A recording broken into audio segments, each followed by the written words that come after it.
On se retrouve aujourd'hui pour parler du week-end des championnats de France junior qui s'est passé du coup à Nancy. C'était un long week-end parce que la compétition s'est déroulée sur 3 jours, chose qui n'est pas habituelle, mais comme le sport est en pleine expansion, il y a de plus en plus de monde qui participe et du coup c'était 3 jours complètement pleins de genre 8h le matin à 20h, 22h le soir. Et donc voilà, la compétition s'est déroulée sur 3 jours, donc samedi, dimanche, lundi. J'ai eu la chance d'avoir des athlètes qui étaient qualifiés sur quasiment tous les plateaux, donc j'ai eu à coacher du samedi au lundi, ce qui est cool en soi évidemment parce que je suis très content de pouvoir bosser avec des athlètes qui se qualifient et qui ont un niveau national et qui arrivent à accéder à ce niveau-là. Mais évidemment, du coup, c'était un week-end très épuisant puisque du coup, comme je l'ai dit, les journées étaient longues. Voilà, on va pas se plaindre non plus. C'est vraiment un gros événement et ça fait plaisir d'y participer en tant que coach, même si j'y ai participé avant en tant qu'athlète. Je sais à quel point ça compte pour ces athlètes-là de participer au championnat de France. Le week-end a commencé samedi matin. Donc déjà, je suis arrivé, j'ai un petit peu découvert la salle globalement puisque je n'avais pas vu la disposition, etc. Et c'est toujours cool de voir comment est-ce que la compétition est organisée, comment est-ce que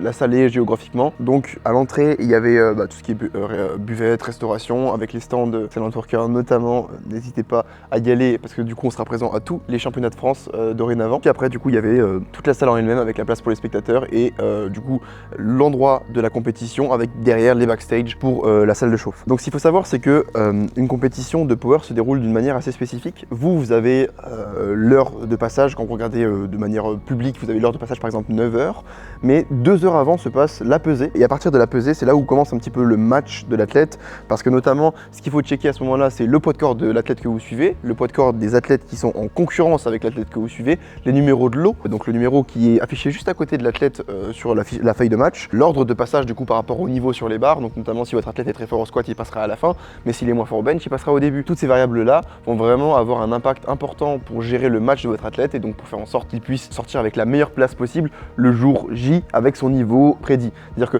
sans changer son niveau, si vous gérez bien ces autres variables-là, vous pourrez faire en sorte que votre athlète finisse avec une place qui est supérieure à laquelle il pourrait finir si ces variables-là n'étaient pas aussi bien gérées. Donc voilà et pourquoi c'est extrêmement important de commencer le match avant, de le prévoir à l'avance, de prévoir les barres à l'avance, et c'est ce qu'on fait nous. Donc notamment au niveau de la salle de chauffe, en gros on essaye de se réunir avec l'athlète 45 minutes à peu près avant le début du match pour prendre le rack, mettre en place tout le setup en fonction de combien de temps l'athlète prend pour s'échauffer, pour pouvoir bien prévoir toutes les chauffes, notamment avec un timing. Donc ce qu'on fait c'est que on va demander à l'athlète au préalable de nous dire toutes les chauffes qu'il fait d'habitude à la salle et qu'il fera le jour de la compétition. Et donc du coup on va remonter dans le temps pour pouvoir gérer le timing. Donc par exemple s'il a 5 chauffes et qu'on sait qu'il prend 5 minutes de repos entre ses chauffes, on va commencer sa première barre 25 minutes avant. C'est un peu plus complexe que ça, mais c'est pour vous expliquer les principes. Et en général du coup les temps de repos sont décroissants. Entre le warm-up, le dernier warm-up et la première barre de la compétition, on va prendre 1 minute, puis peut-être après 6, 5, 4. Et c'est comme ça qu'on va gérer un petit peu pour savoir quand est-ce qu'on doit commencer le warm-up pour arriver pile à temps au niveau de la compétition. Chose qui est importante, c'est que dans votre groupe, si vous avez 8 athlètes, en gros vous comptez à peu près 8 minutes de passage. Donc ça aussi il faut le prendre en compte parce que si votre athlète passe dernier dans le premier plateau, il faut rajouter 8 minutes sur l'échauffement pour pas arriver trop tôt. Mais aussi tout simplement, entre chaque essai, vous allez pouvoir prévoir le temps qu'il va avoir du coup et adapter votre entraînement déjà pour les semaines d'avant en fonction de la taille du groupe. Donc ça va être une des parties de la stratégie du match. Mais aussi tout simplement, si vous êtes sur un plateau avec plusieurs groupes, donc par exemple il y a un groupe qui passe avant vous et qu'il y a 8 athlètes dans ce groupe-là, ça fera 8 x 3 puisqu'il y a 3 essais par compétition, donc 8, 16, 24 minutes à prévoir en plus, et donc ces 24 minutes-là, il faut les prendre en compte dans l'échauffement. Donc toutes ces choses-là, c'est des choses qui sont extrêmement importantes niveau timing pour pouvoir gérer exactement la compétition de votre athlète et faire en sorte qu'il soit prêt au bon moment, puisqu'une erreur de 10 minutes peut avoir un impact vraiment très important sur la performance de votre athlète. Enfin, la dernière chose qui est très importante pour pouvoir gérer correctement le match de votre athlète, c'est que vous avez jusqu'à 3 minutes avant le début de son plateau pour changer sa barre de départ. Et ça peut être important parfois pour gérer votre match correctement, ou en fonction aussi tout simplement de comment se passe la chauffe de votre athlète. Si elle se passe bien ou moins bien, vous pourrez du coup changer cette barre en question, mais vous avez jusqu'à 3 minutes avant le début du plateau. Si vous arrivez après, malheureusement la barre ne pourra pas être changée. Et la toute dernière chose qu'il faut gérer évidemment sur un match, c'est les tickets. Donc quand votre athlète va passer avec une certaine barre et que vous voulez donner du coup la deuxième barre pour qu'il puisse continuer de monter en charge et finir aussi haut que possible, vous avez 1 minute après la fin de son essai pour donner le ticket à la table de marque. Et ça c'est très important parce que si vous prenez plus d'1 minute, encore une fois, si l'essai a été validé, du coup la barre sera automatiquement de 2,5 kg plus. Si l'essai a été loupé, ce sera la même barre. Et vous ne pourrez pas changer ça si vous n'êtes pas arrivé dans la minute pour donner votre ticket. Donc ça c'est très important évidemment, puisque si vous n'êtes pas capable de donner la bonne deuxième barre à votre athlète, du coup ça va être très compliqué de finir sur une troisième barre aussi haute que vous le voudriez, puisque du coup vous allez prendre énormément de risques en faisant un très gros jump entre la deuxième et la troisième qui potentiellement ne passera pas, et donc vous allez finir avec une deuxième qui est très basse, qui n'est évidemment pas bien d'un point de vue stratégique. Donc c'est extrêmement important de donner cette cette barre-là dans les temps et surtout de donner une deuxième barre qui a une très grosse chance de réussite tout en vous plaçant correctement dans la catégorie pour optimiser la chance de résultat de votre athlète. D'un point de vue stratégique, évidemment, la gestion du match va se jouer de manière différente en fonction des caractères, en fonction des athlètes. Parfois, la deuxième barre va être très haute, parfois moins haute et aussi par rapport à la concurrence. Donc ça, c'est des choix qui peuvent être très complexes et que je n'énumérerai pas ici puisque ça va être très long.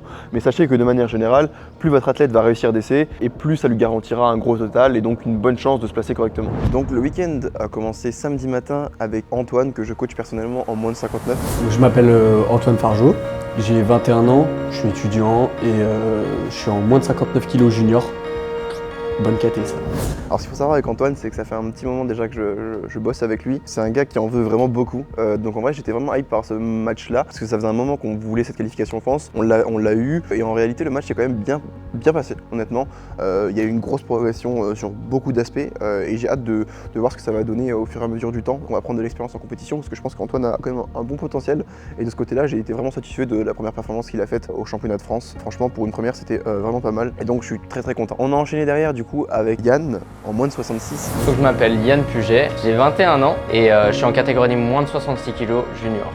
Alors pareil, de grosses attentes sur ce match-là, parce que Yann pouvait potentiellement jouer une première place, malheureusement qu'il n'a pas eu, mais le fond est quand même bon, la forme peut-être un petit peu moins parce qu'on aurait pu jouer une première place, mais c'est comme ça, son adversaire était plus fort le jour J, et du coup on l'a pas eu, et c'est aussi le jeu, hein, tout simplement, c'est les championnats de France, donc il y a forcément du niveau, mais encore une fois très content de la prestation de Yann. Ça a été compliqué pour lui de rester au poids pour la compète, malgré ça on a fait beaucoup d'efforts sur beaucoup d'aspects, et on s'en sort vraiment bien, donc j'ai vraiment été content aussi de la compétition, même si encore une fois on aurait pu s'attendre à mieux. Il y a eu beaucoup de choses qui ont fait que tout simplement on a tenté des barres pour pouvoir réussir, parce qu'à la fin on savait qu'on était deuxième et qu'on risquait pas de se faire prendre la troisième place, donc on finit pas avec le meilleur total, mais dans l'idée on avait quand même un bon niveau le jour J et c'est ce qui importe. Encore une fois, le total que vous faites en compétition n'est pas forcément représentatif de votre niveau, mais il vous donne une place qui vous place du coup par rapport aux autres, et c'est le plus important, et c'est ce qu'on a joué. La place, on a essayé de prendre la première, malheureusement on n'avait pas le niveau le jour J, et c'est comme ça. Derrière du coup on enchaîne en moins 74 où j'avais deux athlètes, donc Charlie qui est lui-même coach pour SBD Forever Coaching. Je m'appelle Charlie Mérès, j'ai 23 ans, je pratique la force athlétique en moins de 74 kg junior et je suis athlète de Corentin et également coach pour SBD Forever Coaching. Et Mathis. Alors moi je m'appelle Mathis Converse, j'ai 22 ans, je fais de la force athlétique depuis maintenant 2 ans et je suis en moins de 74 junior. Pour ce qui est de Mathis, on n'avait pas forcément d'attente en termes de place parce que le niveau 74 est quand même très haut, mais on y est allé et on a fait en sorte de faire la meilleure compétition possible et c'était globalement sa meilleure compétition.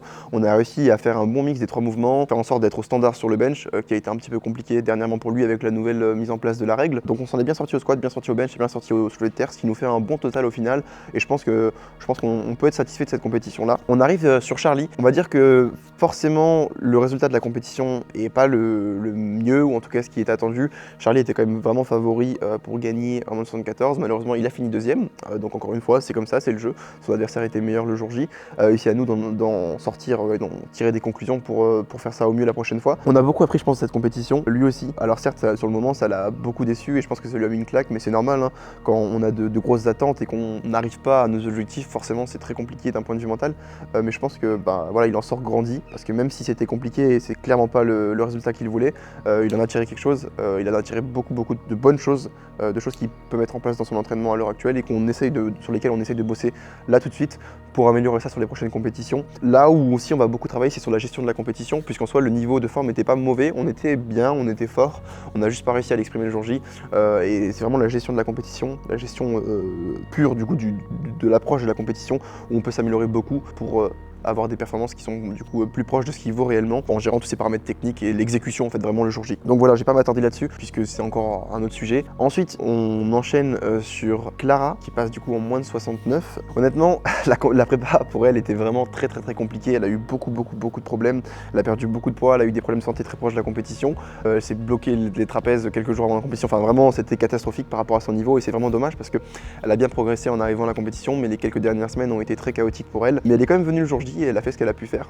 Et franchement, de ce côté-là, je suis vraiment content parce que ça montre que, indépendamment du niveau qu'elle avait, elle a quand même pris l'expérience et elle a eu entre guillemets la bonne idée de donner ce qu'elle pouvait le jour J, même si elle s'en sort vraiment pas avec ce qu'elle voulait. Et c'est très important pour prendre de l'expérience, mais aussi pour montrer que voilà, indépendamment de son niveau, elle a aussi juste fait l'effort d'aller à la compétition et de la faire et voilà, d'en tirer quelque chose de positif. Et ça, je suis vraiment content de ce côté-là. Et ensuite, on finit avec Gaëtan en moins de 93. Alors pour le coup, Gaëtan, un match parfait, 9 sur 9.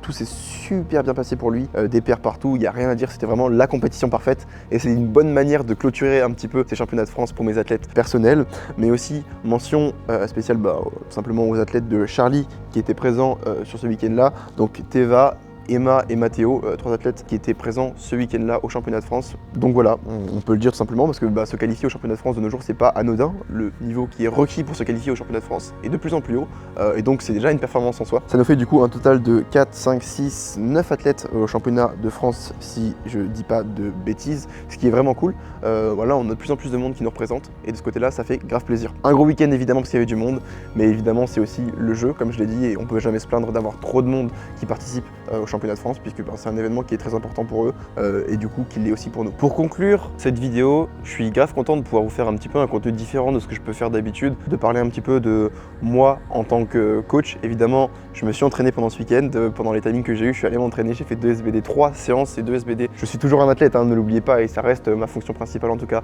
dans mon cœur. Mais voilà, ça me fait grave plaisir de pouvoir vous faire un petit peu un contenu différent et j'espère que ça vous fait kiffer aussi de voir un petit peu ce genre de choses. Donc voilà, n'hésitez pas à me le dire dans les commentaires parce que évidemment c'est aussi ça le but de la chaîne, de faire des trucs qui vous font plaisir et qui me font plaisir à faire, c'est trouver un compromis pour que je puisse du coup faire du contenu de qualité que j'aime faire et que du contenu que vous aimez regarder. Du coup, on finit ce week-end avec beaucoup de médailles au championnat de France parce que c'est bien de participer, mais évidemment mieux on se place et mieux c'est.